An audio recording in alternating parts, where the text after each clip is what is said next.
Olá galera, estamos aí de volta para mais uma aula de história.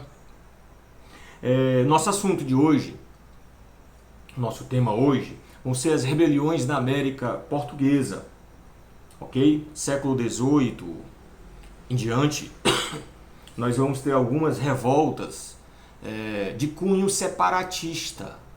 O que é uma revolta separatista? A revolta que tem a intenção de separar do restante do país, no caso do restante da colônia, aquele estado, aquela cidade. Né? A revolta que nós vamos, na verdade, nas rebeliões da América Portuguesa, nós vamos ter duas revoltas importantes, que é a Conjuração Mineira, ou Inconfidência Mineira, e Conjuração Baiana, certo? Hoje, a gente vai tentar se ater à Conjuração Mineira, ou, para quem quiser, a Inconfidência Mineira. Conjuração Mineira é como ficou conhecida a revolta de caráter separatista que estava sendo organizada na capitania das Minas Gerais no final do século XVIII. Essa revolta, gente, foi organizada pelas elites socioeconômicas de Minas Gerais. As elites do ouro, os donos das minas que extraíam ouro em Minas Gerais, certo? Final do século XVIII. Foi organizada por essas elites socioeconômicas, e acabou sendo descoberta pela coroa portuguesa antes de ser iniciada. Tiradentes, uma figura emblemática, conhecida, foi um dos envolvidos nessa revolta. Podemos dizer que foi o principal.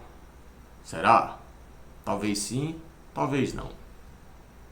Bom, a capitania de Minas Gerais era a mais rica do Brasil. Por que Minas Gerais era a mais rica? Justamente por causa da exploração de ouro e diamante naquela região. A quantidade de ouro e diamante que havia nas serras de Minas Gerais eram enormes, eram imensas. Né? Então, e essa exploração trouxe uma enorme riqueza e fez Minas Gerais prosperar e crescer. A atenção da coroa portuguesa sobre essa capitania mais importante, obviamente, era redobrada.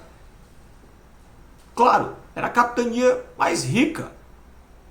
Óbvio que a coroa portuguesa ia voltar os seus olhos para Minas Gerais, porque Minas Gerais era como se fosse a menina dos olhos, a galinha dos ovos de ouro da coroa portuguesa. Ok? Bom, no século XVIII, a relação entre os habitantes da capitania e a coroa começou a demonstrar sinais de desgastes. Em 1720, por exemplo, aconteceu a revolta de Vila Rica, motivada pela insatisfação da população local com os altos impostos cobrados pela coroa. Gente, eu já falei para vocês, eu vou tornar a repetir. A coroa portuguesa era uma coroa muito fanfarrona. A coroa portuguesa gastava demais.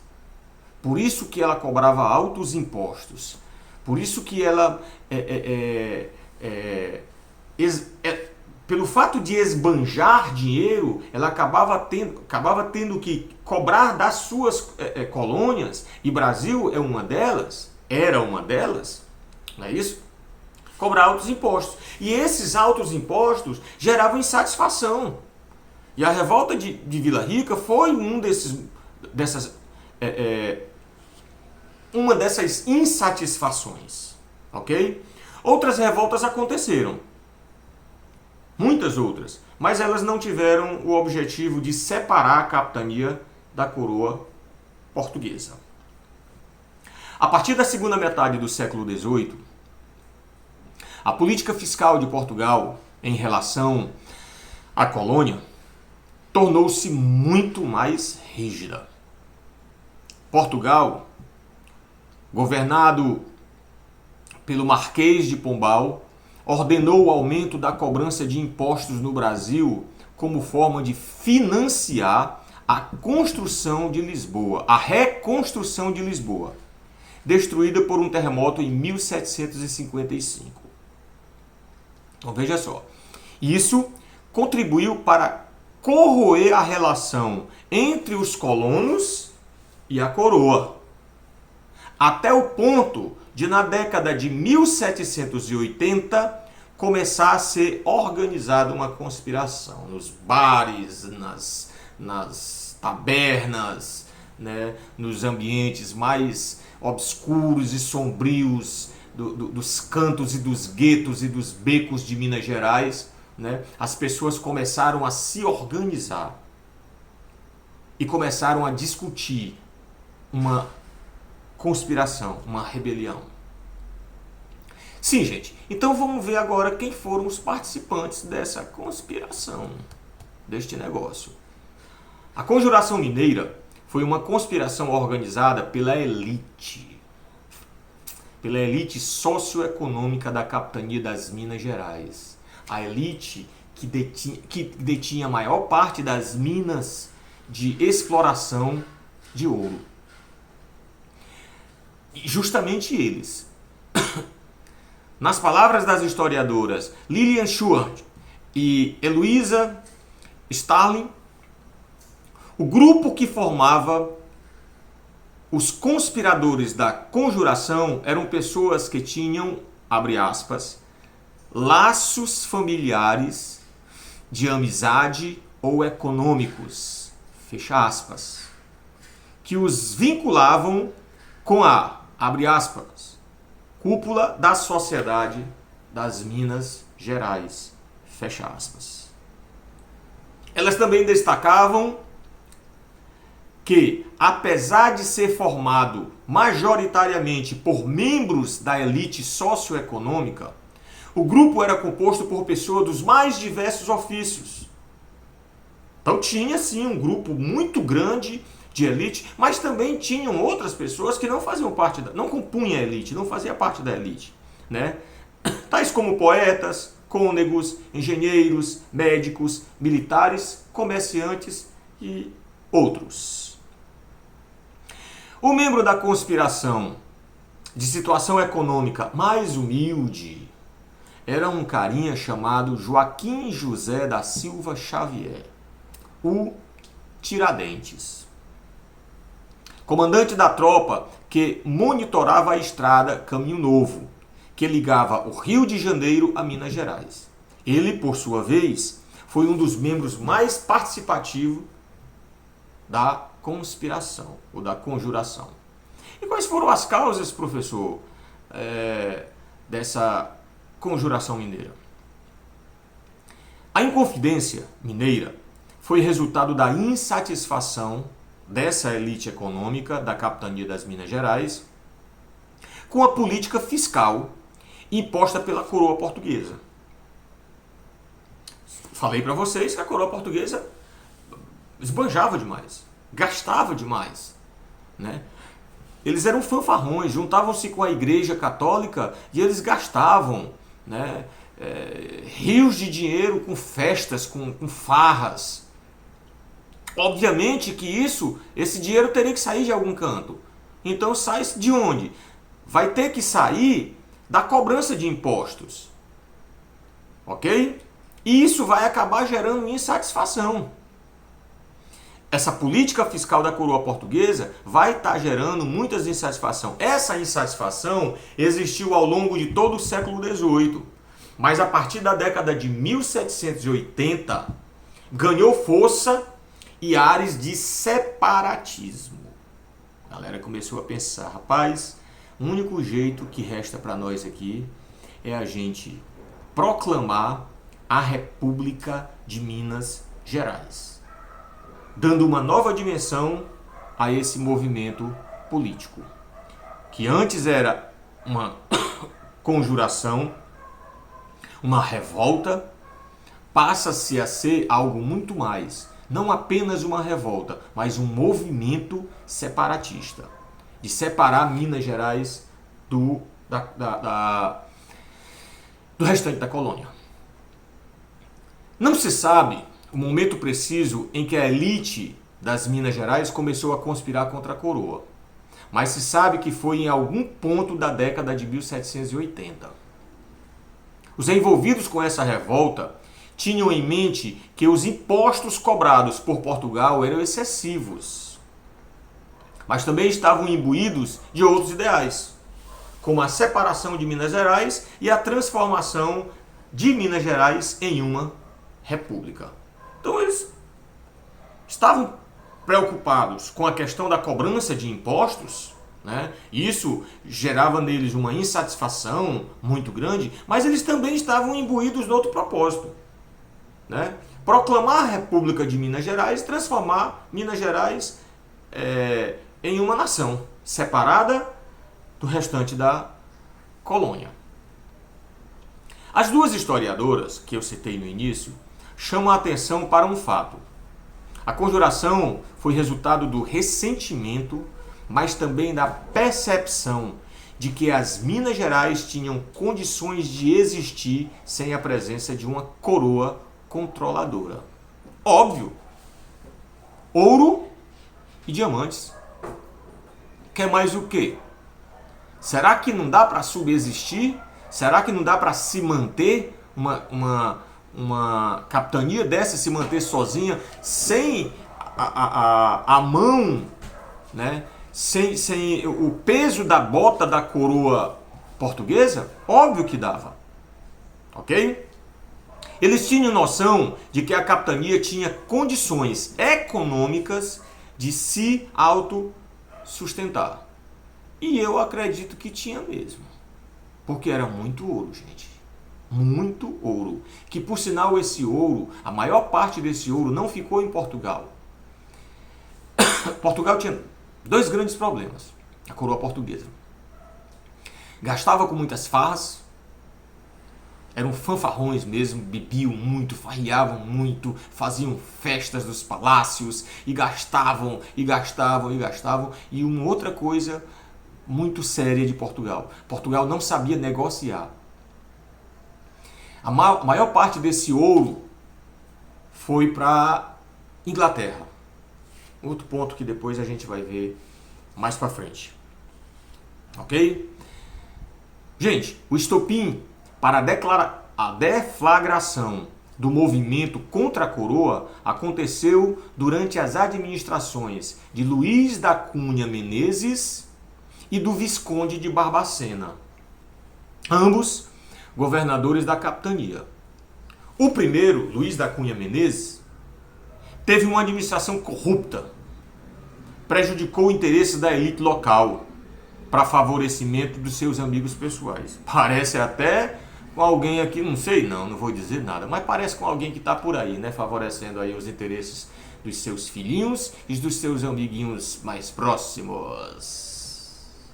Já a administração do Visconde de Barbacena foi enviada uma ordem para realizar o cumprimento da cota de ouro anual. Então veja só, a primeira administração tinha problemas de corrupção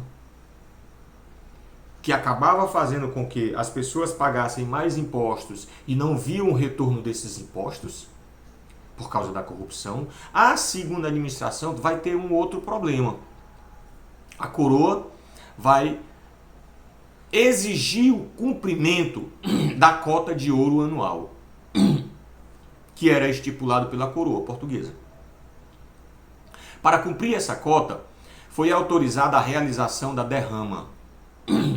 Que foi a derrama?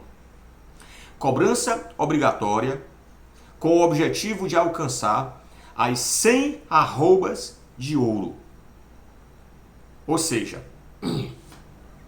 todos os donos de minas tinham obrigação de pagar a coroa portuguesa 100 arrobas de ouro.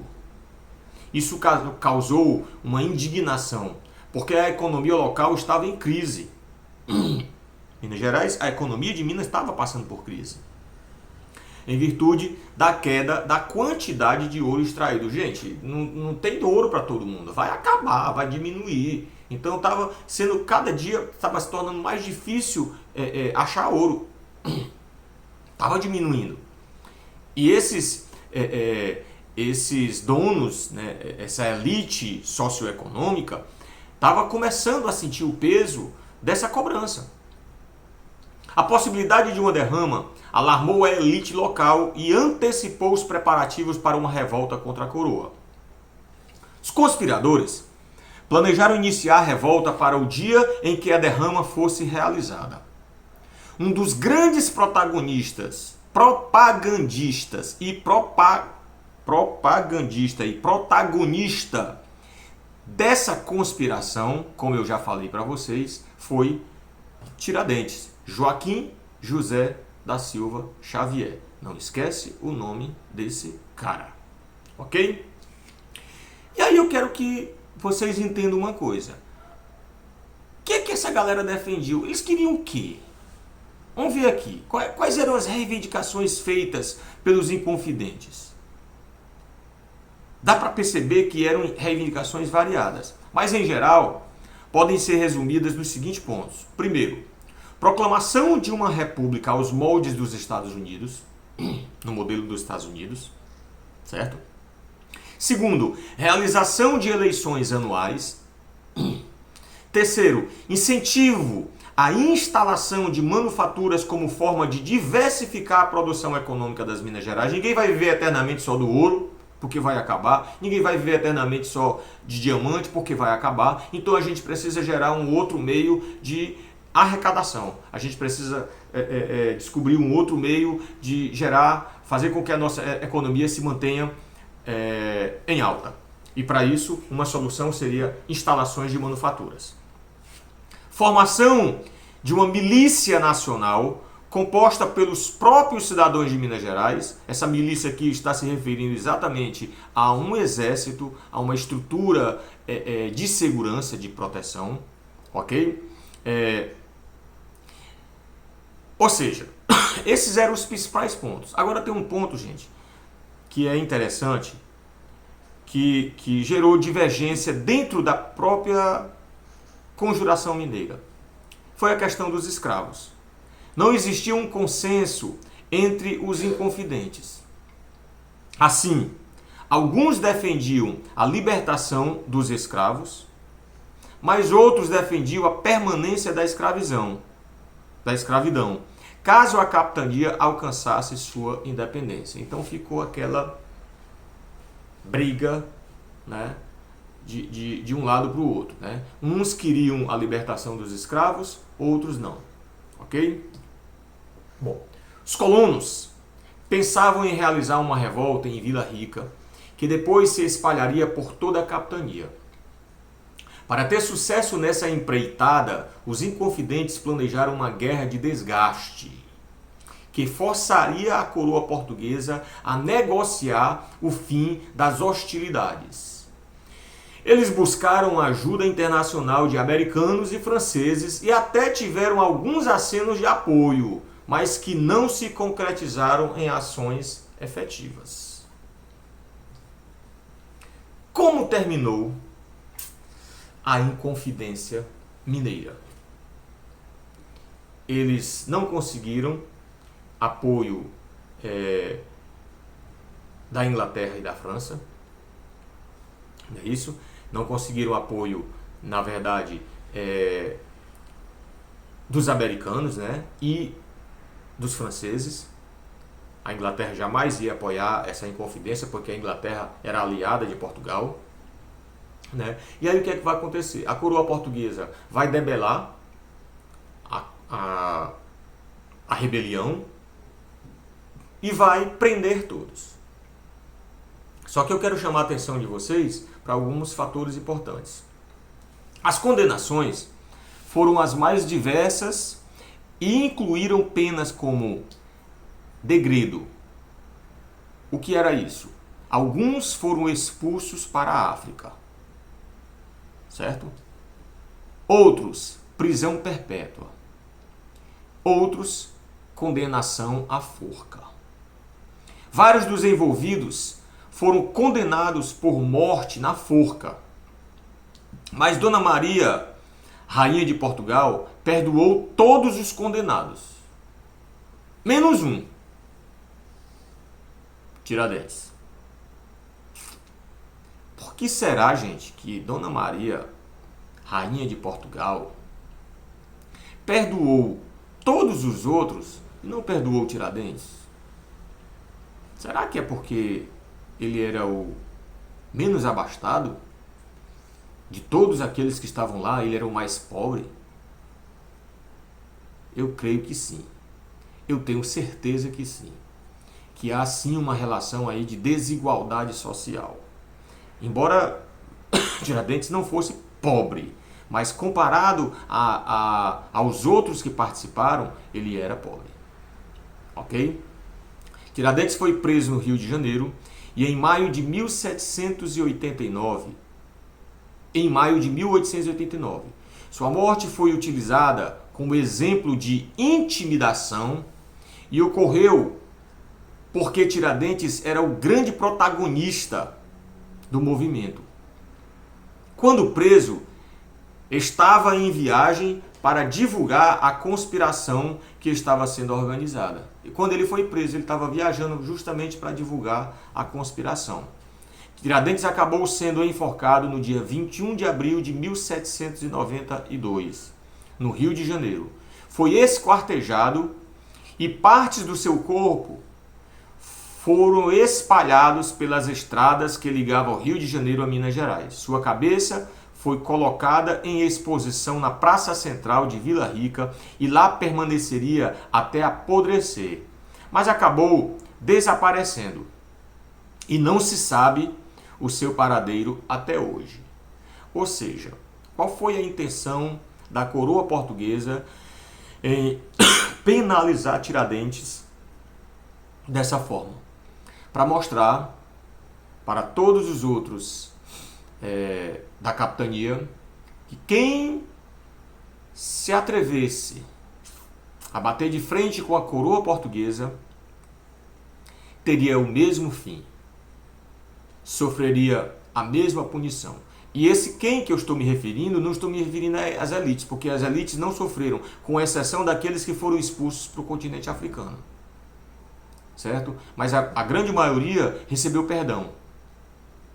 Certo? A grande maioria recebeu perdão da coroa portuguesa. Quem sofreu a pior penalidade foi Tiradentes, que foi enforcado, esquartejado e teve seu corpo espalhado pelas estradas. Ok? Então, galera, esse é o... como é que eu posso dizer? O esboço, certo? Da Conjuração Mineira, certo? No livro de vocês vão ter muito mais informações, né? Que é importantíssimo que vocês leiam, que vocês pesquisem, ok? Eu trouxe aqui uma ideia, um panorama geral da conjuração, ok? Mas obviamente que isso não é tudo, tem muito mais, não vai dar pra gente colocar tudo isso em um vídeo, certo? Então é importantíssimo que vocês pesquisem, que vocês estudem, tá legal? Um beijo no coração de vocês, até a próxima aula, tchau, tchau, fui!